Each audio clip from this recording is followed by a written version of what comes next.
Bismillahirrahmanirrahim. Assalamualaikum warahmatullahi wabarakatuh. Alhamdulillahi rabbil alamin. Wassalatu wassalamu ala asyrafil anbiya'i wal mursalin wa ala alihi wa sahbihi ajma'in amma ba'd. Alhamdulillah, pada kesempatan hari ini saya pertama kali membuka channel ini.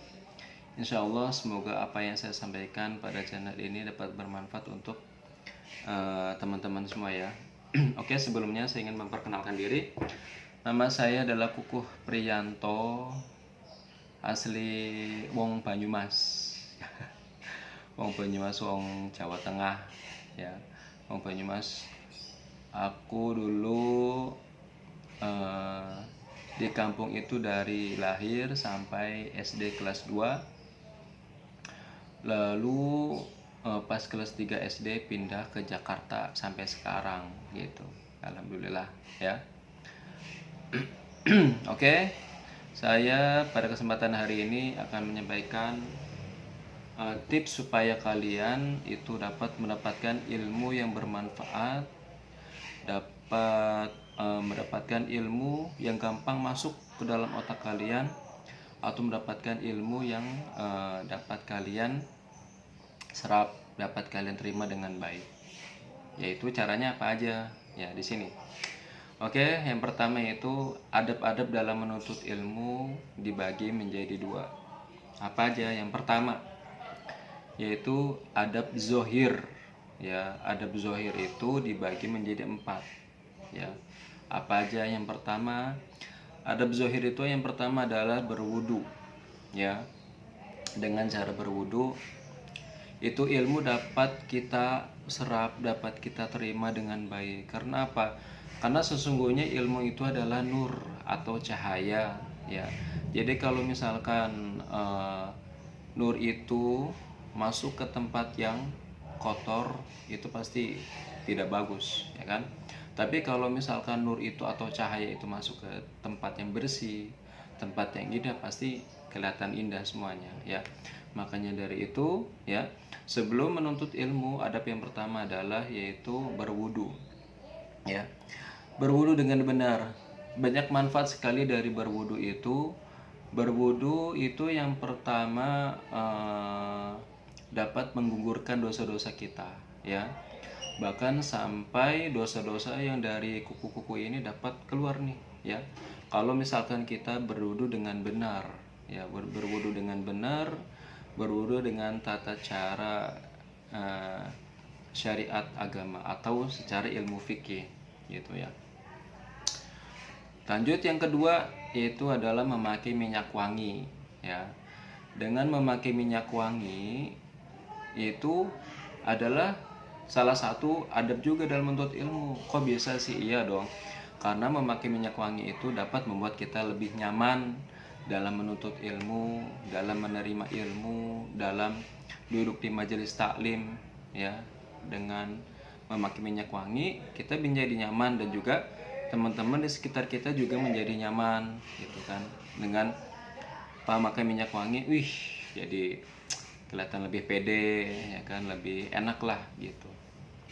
Terus yang ketiga, apa yang ketiga? Yaitu adalah menghadap kiblat.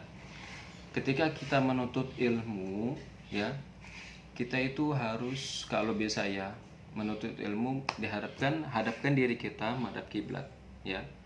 Dengan cara kita menghadap kiblat ya, ilmu itu akan mudah masuk ke dalam pikiran kita, ke dalam hati kita, dapat kita serap ya, dapat kita terima dengan baik apabila kita menghadap kiblat ya.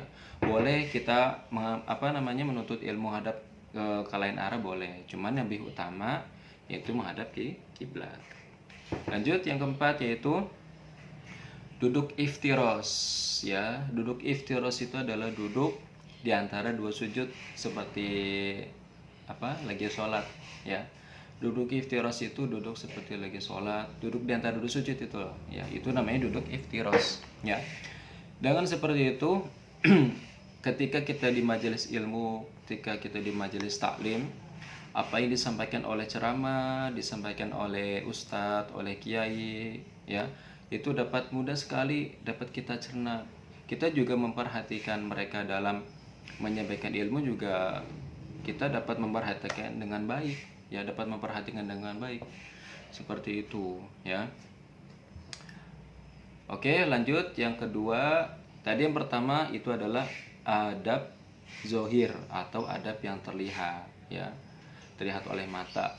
Terus yang kedua yaitu apa? Adab batin. Adab batin itu apa? Adab batin itu tidak kelihatan, tidak tampak, tapi dapat kita rasakan di dalam hati kita, ya. Dapat kita rasakan di dalam hati kita, gitu. Adab batin juga dibagi menjadi 4. Yang pertama yaitu adalah tasdik wal yakin.